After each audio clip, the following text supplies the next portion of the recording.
Okie doke. Good evening, everybody, and thank you for coming at this late hour. Now, it's been a long day. Appreciate everyone being around. So let's be clear what happened. Donald Trump attempted to steamroll the Senate to put in place his historically unqualified nominees, but Senate Democrats wouldn't let him. We've been working all week to try and find a reasonable path to allow bipartisan Senate consideration, provided the White House and Senate Republicans met our demands. Obviously, the two sides disagree on a whole lot of things, but we were serious about trying to make some progress. But ultimately, Trump wouldn't agree. He took his ball, he went home, leaving Democrats and Republicans alike wondering what the hell happened. Trump's all-cap tweet says it all. In a fit of rage, Trump threw in the towel, sent Republicans home, and was unable to do the basic work of negotiating. Is this the art of the deal? Posture? Cajole? Stamp your feet and then give up? This says it all. Donald Trump tried to bully us, go around us, threaten us, call us names, but he got nothing. He walked away with his tail between his legs.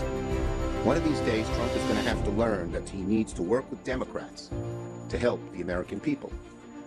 The Trump Republican go-it-alone strategy ain't working, and the American people aren't happy. As we look ahead to the fall, Republicans have to make a decision moving forward. They can work to find common ground with Democrats to deliver for our constituents, for our country. Just look at the 3 appropriation bills we passed this week. It shows that Democrats, when Republicans are willing to work with us, will work with them. Or the Republicans can continue to go at it alone, following Donald Trump down a dangerous path that hurts their party and hurts the American people. Because after all, who is hurt the most when Republicans go at it alone? It's the American people back home. When they go at it alone, they're hard, right, angry people who don't represent America get their way. But when they work with us, that can't happen because we won't let the hard right get its way. So when Republicans chose to go it alone, they ripped health care away from 15 million Americans. When Republicans chose to go it alone, they ended up imposing Medicaid cuts, shuttering rural hospitals. And now they're preparing to allow health care premiums to skyrocket. These health care premiums are going through the roof, and people are going to start learning about it as early as September and certainly in October. And they're going to hate it.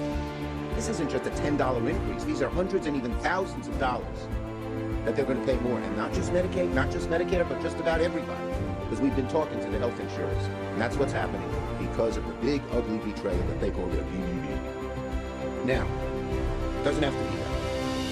My Republican colleagues know that when we are able to land bipartisan deals and get painfully close on a fair deal to bipartisan nominees, we can get something done. But of course, they tried. Some of them in the Republican caucus tried to work with us. Donald Trump pulled the rug out from under him. And again, no one knows what the hell he did and why he did it. They're befuddled. Many of the Republicans told me they're totally confused, but they all know one thing. Donald Trump didn't get his way. Donald Trump didn't get his way. Again, this shows it. He bullied us, he cajoled us, he called us names. And he went home with nothing. Nothing. Americans, whether Democrat, Republican, Independent, they want us to put them first. Instead, the Republican go-at-alone strategy has been devastating for American families. Higher prices on everything from health care to groceries to utility bills to essential goods. That is not what voters had in mind when they handed Republicans very narrow majorities in Congress and a paper-thin presidential victory to Donald Trump. So let me say it again. Sooner or later, Donald Trump, Mr. Art of the Deal, or so he claims, is going to have to learn that he has to work with Democrats if he wants to get deals, good deals, that help the American people. Going at it alone would be a failed strategy. It's the wrong choice for Republicans. It's the wrong choice for the American people. Ready for your questions? Yes, ma'am.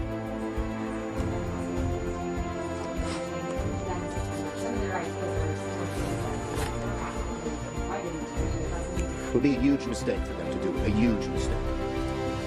Yes. Because when they go at it alone, they screw up for the American people and for themselves.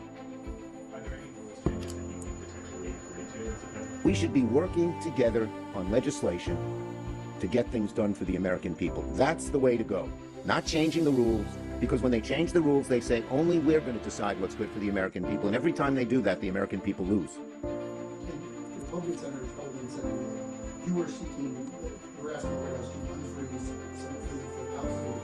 Is that accurate? Look, I'm not going to get into the details. Obviously, we'd all like to help Gaza. But the bottom line is, we were getting close on a whole lot of issues, and Donald Trump just pulled the rug out from under people. And even before that, when it looked like we were getting close a day before, he again called in and screwed it all up. They should stop listening to him. If they want to do what's good to the American people, they shouldn't be in blind obeisance to Donald Trump.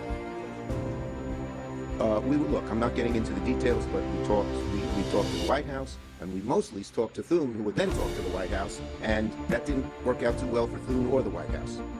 Yes. As a what? Look, the bottom line is what we ought to be doing in September is making sure we do the appropriations bills in a bipartisan way. We ought to be making sure that we protect the American people from the hard right craziness that just hurts them all the time. And the only way to do that is bipartisanship. Listen. We've talked vaguely about broad issues, but not that specifically yet. We will. Okay? Thank you, everybody. Thank you.